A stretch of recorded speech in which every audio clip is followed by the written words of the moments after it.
Thank you, Mr. Chairman, and thank all of you for being here. Dr. Beers, I want to start with you, if I may. The American Academy of Pediatrics COVID-19 recommendations from the summer of 2020 stated that the risk of school closures was much greater than the health risk of the virus for children, and that the social isolation could result in, and I quote, sexual abuse, substance use, depression, and suicidal ideation, unquote. You reiterated this in your written testimony. And you said, and I quote, the benefits of in-person school outweigh the risk in almost all circumstances, unquote. In your experience, which is obviously extensive, in your experience, why did so many school districts ignore the recommendations from the American Academy of Pediatrics and others to fully reopen during the 2020-2021 school year?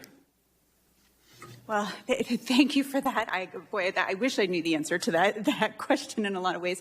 I do want to emphasize there's actually two aspects to that guidance, right? It's that it is incredibly important to open schools and do everything we can, and to do so in a way that keeps our students and our staff safe. And I think actually what we saw is both ends of that spectrum, where we had some schools reopening without those precautions. We had some schools not reopening. I think as to why, gosh, there was a lot of fear. There was a lot of uncertainty. I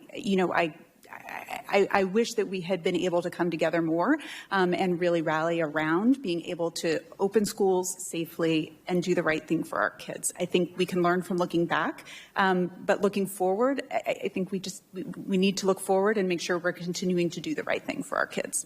Okay, fair enough.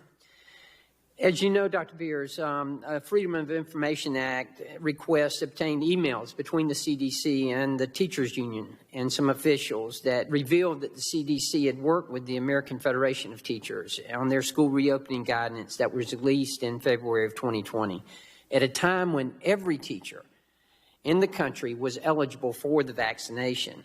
In at least two instances that we're aware of, the union's suggestions were incorporated into the guidance.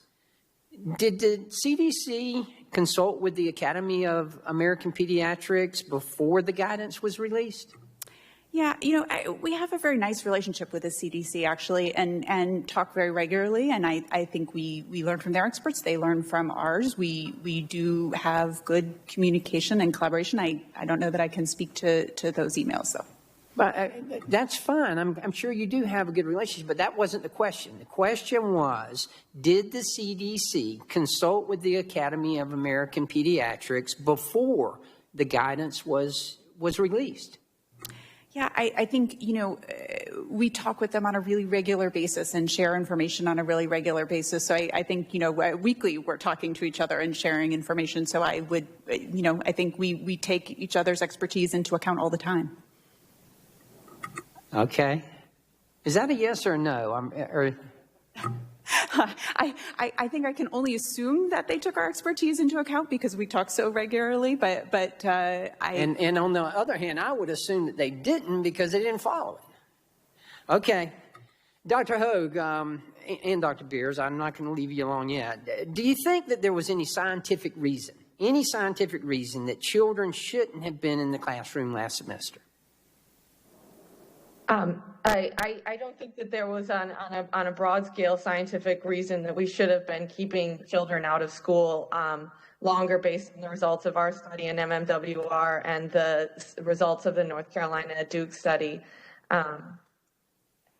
Yeah, there was flip-flopping at that time from the messaging that we were getting that, Dr. Fauci was saying we really need to get kids back in school. Schools are safe based on these studies. And then the CDC sort of walked back on that, and I obviously wasn't involved in the emails with the teachers unions, but it was a bit, from my observation, it was a confusing point as to why they changed their recommendations. Okay. Dr. Hogue, while I have you, I want to move very quickly because I have little time left, but are you aware of any studies on the impact of wearing a mask that has on the impact that wearing a mask has on children, particularly those in kindergarten through 5th grade? In terms of preventing COVID, or in terms of other impacts? Other impacts. And preventing COVID. Both. So again, in terms of preventing COVID, we really only have observational and not randomized studies with children, and we have not found the masking mandates of children have an impact on COVID. And then in terms of the negative impacts of masking, we need better studies on that. But again, Scandinavia has not masked under the age of 12 because they need proof that it works, and we've taken the opposite approach, saying, the precautionary that we will mask them until we find evidence that we don't need it. So, but you do agree that there are some other side effects that could have happened because of mask mandates on children. Gentleman's time has expired. You want to answer that question? Thank you. Yeah. Very quickly. So obviously there's a reason we don't all wear masks all day, every day. So one can, there's the benefit of seeing people smile and being comfortable without a mask on. I mean, those I think are pretty obvious. In terms of serious side effects, I think we would need more research before we said yes or no. Okay. Thank you, very much. Dr. Hoag, Dr. Beers, and thank you, Mr. Chairman, for your indulgence. Thank you very